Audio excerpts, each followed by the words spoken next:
ममता। ममता।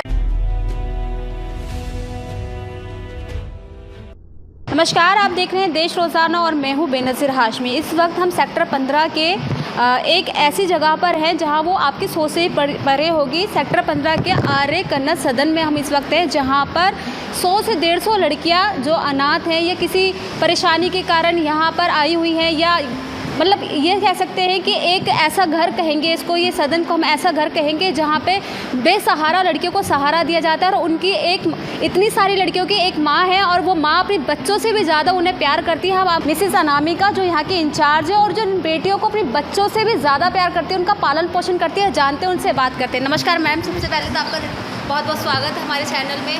और मैं ये जानना चाहूँगी मैम, कितने साल हो गए हैं, आप कब से ये अच्छा काम कर रही हैं? हमारी संस्था जो है 1992 से चल रही है।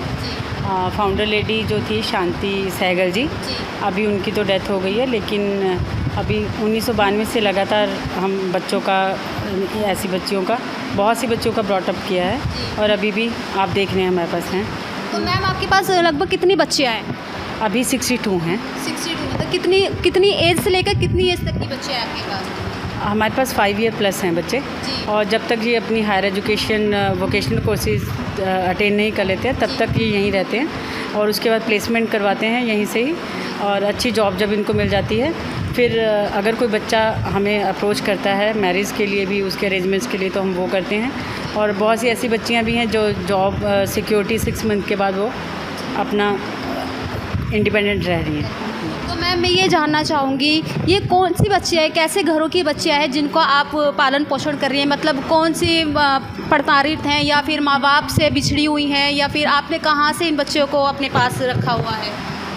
ज़्यादातर तो बच्चे बेटर मेमोरी से ही आते हैं, जिनके बोथ पेरेंट का डेथ हो चुका है, या अबैंडन किड्स हैं, सिंगल पेरेंट हैं लेकिन उन्होंने रीमैरिज कर ली है, या ऐसे हैं जो मिसिंग चाइल्ड हैं जिनको जो अपना एड्रेस नहीं बता पाते हैं। ऐसी बहुत सी बच्चियाँ हैं। तो मैम मैं ये जानना चाहूँगी, जो सिंगल पेरेंट बच्चे हैं, मतलब कि माँ बापों ने कहीं और शादी कर ली, क्या इनके माँ बाप कभी इनसे मिलने के लिए आते हैं?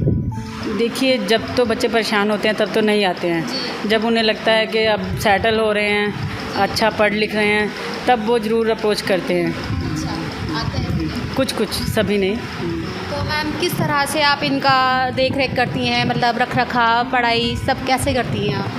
सभी लोकल जो हमारा आर्य कन्नड़ सदन का एक अच्छा इमेज है, क्योंकि हम पढ़ाई पे बहुत ज़्यादा स्पेंड कर रहे हैं। कोई भी ऐसी एनजीओ आपको नहीं मिलेगी जिसमें हायर एजुकेशन भी हो, बच्चे सब प्राइवेट स्कूल्स में ही पढ़ने के लिए जा रहे हैं। तो लेकिन जो लोकल डोनेशन आता है, बहुत से परिवार हमसे जुड़े हुए हैं।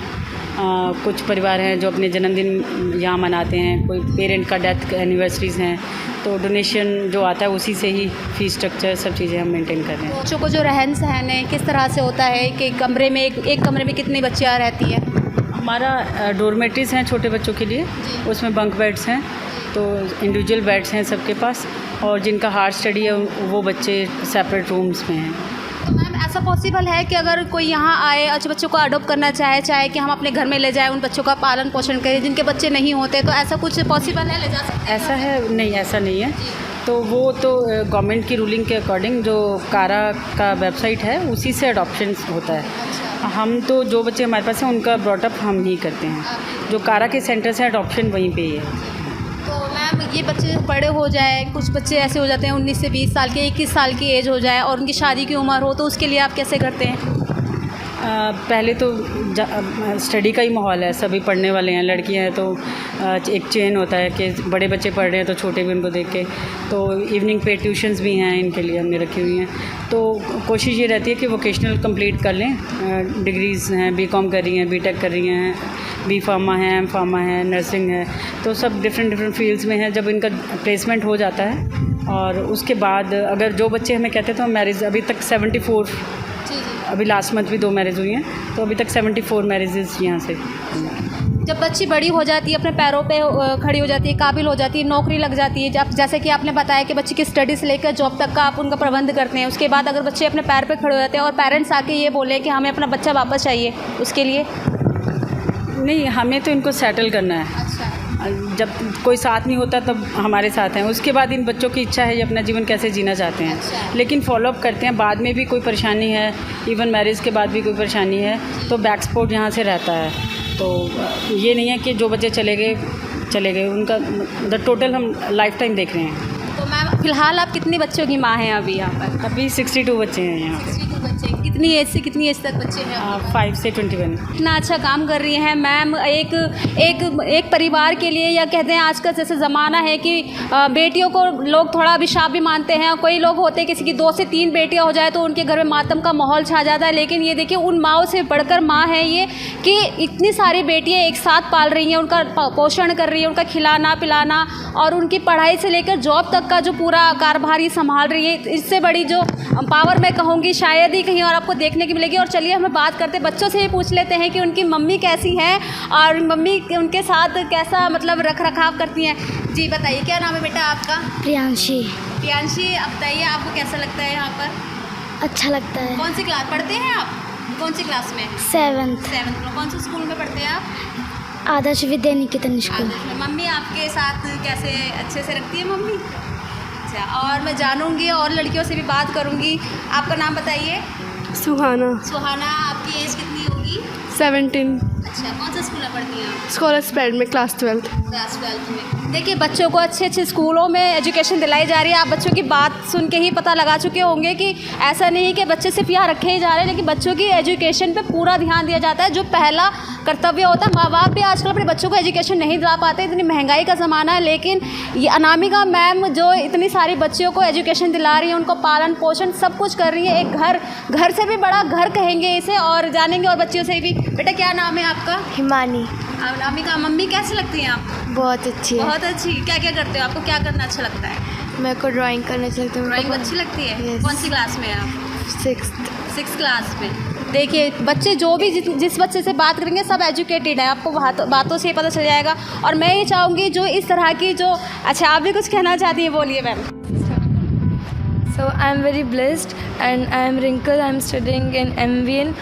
So from my childhood, since today, she is doing a lot for us, like from our education, for our needs, books, uniform. In COVID also, when we were not able to take the classes, she arranged so many laptops for us, and like she has supported in all the things. And even in today also, if we say, Didi, we have problem like this, we are not able to cope up with our studies, or we want French tuition. She has arranged a French language for us, and we are speaking English classes, taking maths, French, like everything is available here. And I will say, like, I love this family and I love my mother a lot. इनकी भाषा, इनकी education, इनके बोलने का तरीके से आप समझ ही गए होंगे कि बच्चों पे कितना ध्यान दिया जाता है। अनामिका मैडम का जो ये इसमें सपोर्ट है, हम अनामिका मैडम के लिए बहुत बहुत धन्यवाद कहना चाहेंगे कि वो इतनी सारी बेटियों को अपना सहयोग दे रही है। और देखिए यहाँ पर भी एक जो स्पेशल चाइल्ड है उनको भी यहाँ रखा जाता है। बेटा कुछ बोलना चाहोगे? हेलो, क्या नाम है आपका? ममता। बच्चे को देखो स्पेशल चाइल्ड है लेकिन अपना नाम बता रही है ममता। बहुत अच्छा लगता है इसे देख के, बहुत खुशी होती है कि कोई तो है, अपने माँ बाप नहीं, माँ बाप से बढ़कर कोई तो है जो ऐसे बच्चों का ध्यान रखता है और ख्याल रखता है। तो अगर आपकी भी आसपास कोई ऐसे बच्चे हों या जिनके माँ बाप ना हो, ये बच्चे दुखी हो, कोई भी पढ़ता नहीं, तो मैं ये कहना चाहूँगी आप भी ऐसे बच्चों का सहयोग कीजिए। इससे आपको पुण्य भी मिलेगा और बच्चों की दुआएं मिलेंगी। दुआएं जो होती है ना, बहुत ही मतलब दुआओं का तो कोई मोल ही नहीं होता, अनमोल होती हैं। और मैं फिर से एक बार धन्यवाद करना चाहूँगी। मैम कुछ बोलना चाहेंगे देश रोज़ाना चैनल के लिए आप? ज़रूर, अच्छा है, मैं डेली वॉच भी करती हूँ। और कोई भी आपको ऑर्फन बच्ची मिलती है या आपको लगता है नीडी है तो आप हमारे पास ज़रूर भेजिए। हमारे पास हम चाहते हैं कि ज़्यादा से ज़्यादा बच्चे ये सर्विसेज ले पाएँ हमारे से। जो बच्चे अनएजुकेटेड है, जिनको कोई सहारा नहीं है, आप उनको सहारा मिलेगा। आप अनामिका मैम से कांटेक्ट कर सकते हैं। फरीदाबाद में सेक्टर 15 में आर्य कन्या सदन में आके आप कांटेक्ट कर सकते हैं। और आपके पास भी कोई ऐसा बच्चा हो, कोई मिले, तो आप प्लीज़ इनसे कांटेक्ट करिए और उस बच्चे का भविष्य बनवाइए। धन्यवाद। हमारे साथ जुड़े रहने के लिए देखते रहिए देश रोजाना का YouTube चैनल। सब्सक्राइब कीजिए, साथ ही देश रोजाना की खबरें सबसे पहले देखने के लिए प्रेस कीजिए बेल आइकन।